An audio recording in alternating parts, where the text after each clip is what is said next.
നമ്മൾ തയ്യാറാക്കുന്ന ലോഗോയിലെ ചായക്കപ്പ്, താഴെയുള്ള ഈ വാചകം എന്നിവ തയ്യാറാക്കി കഴിഞ്ഞു.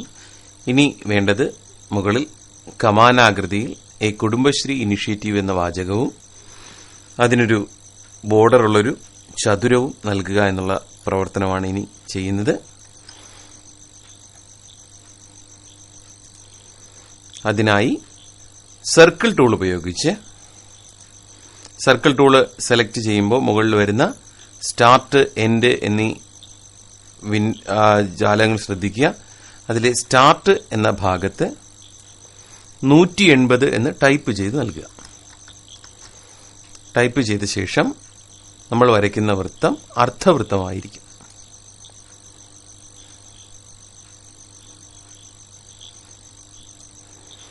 അർദ്ധവൃത്തം വരയ്ക്കുന്നു. സെലക്ഷൻ ടൂൾ ഉപയോഗിച്ച് അതിന്റെ സ്ഥാനം കുറച്ച് താഴേക്കായി ക്രമീകരിക്കാം.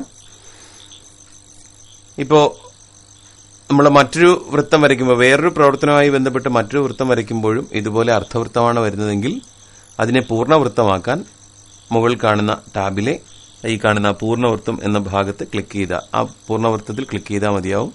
അത് പൂർണ്ണവൃത്തമായിരിക്കും. പിന്നെ നമ്മൾ വരയ്ക്കുന്ന പൂർണ്ണവൃത്തം തന്നെ ആയിരിക്കും. ഇപ്പോൾ ഒരു സർക്കിൾ, ഒരു അർദ്ധവൃത്തം ടൈപ്പ് ചെയ്തു, വരച്ചു. അതിനുശേഷം ആ വാചകം നമുക്ക് ടൈപ്പ് ചെയ്യാം. ടെക്സ്റ്റ് ടൂൾ ഉപയോഗിച്ച് ആ വാചകം ടൈപ്പ് ചെയ്ത് നൽകുക.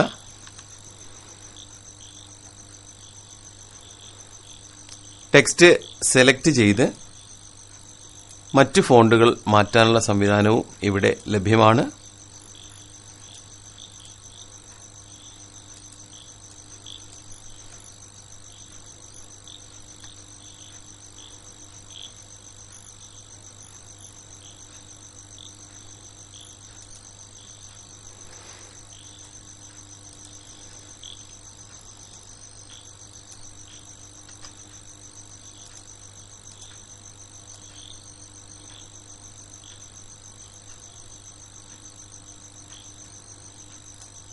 ആ ടെക്സ്റ്റ് വലുതാക്കി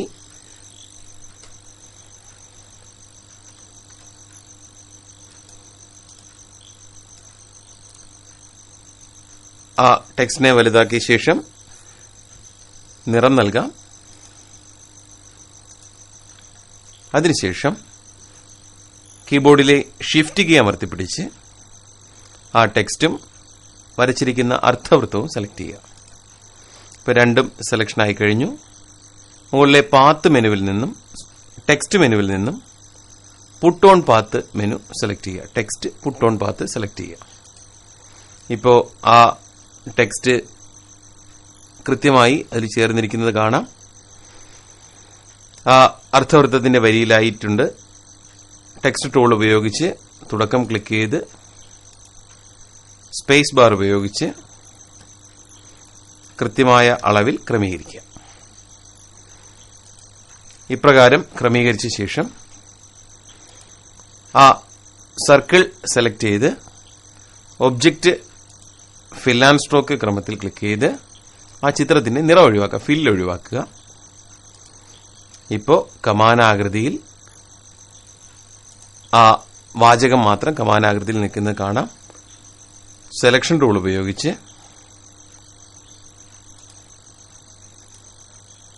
ഇവയെ ഗ്രൂപ്പ് ചെയ്ത്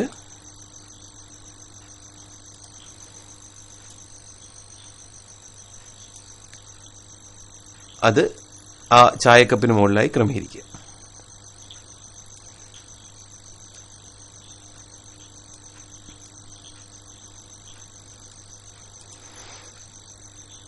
ഇപ്രകാരം ആ ചായക്കപ്പിന് മുകളിലായി ആ വാചകം, ഈ കുടുംബശ്രീ ഇനിഷ്യേറ്റീവ് എന്ന വാചകം ക്രമീകരിക്കുക. റെക്ടാംഗിൾ ടൂൾ ഉപയോഗിച്ച് നമുക്കൊരു ചതുരം വരയ്ക്കാം. ഇപ്പോൾ നമ്മൾ ഫില്ല് ഒഴിവാക്കിയിരിക്കുന്നതിനാൽ ഫില്ല് നമുക്കിവിടെ ലഭ്യമല്ല. ഒരു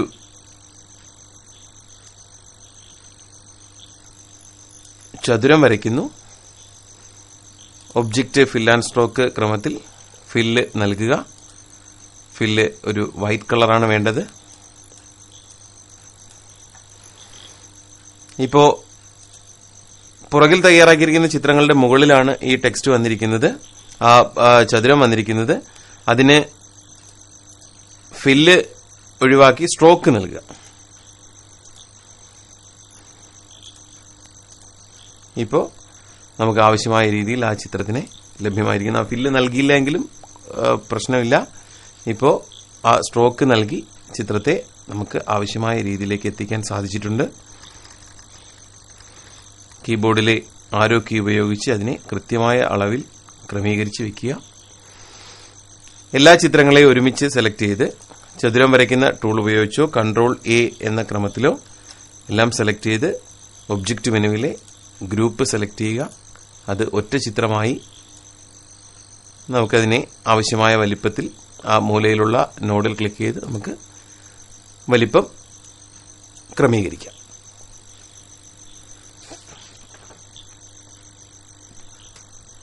ഈ ചിത്രത്തെ ഒരു PNG ചിത്രമായി നമുക്ക് സേവ് ചെയ്യാനായി സെലക്ട് ചെയ്ത ശേഷം ഫയൽ, എക്സ്പോർട്ട് PNG ഇമേജ് എന്ന ഓപ്ഷൻ സെലക്ട് ചെയ്യുക. അതിലെ പേജ്, ഡ്രോയിങ്, സെലക്ഷൻ എന്നീ ടാബുകൾ പ്രത്യേകം ശ്രദ്ധിക്കുക. നമുക്ക് സെലക്ഷൻ മാത്രമാണ് വേണ്ടത്. സെലക്ഷൻ ടാബിൽ നിന്നും എക്സ്പോർട്ട് ആസ് ബട്ടൺ ക്ലിക്ക് ചെയ്യുക. നമുക്ക് ചിത്രത്തിന് ആ പേര് നൽകാം.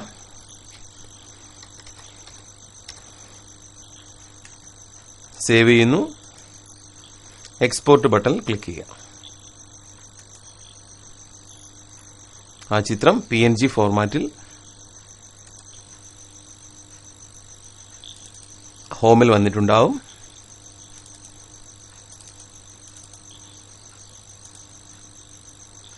ആ ചിത്രം നമുക്കിവിടെ PNG ഫോർമാറ്റിൽ അവിടെ ലഭ്യമായത് ശ്രദ്ധിക്കുക.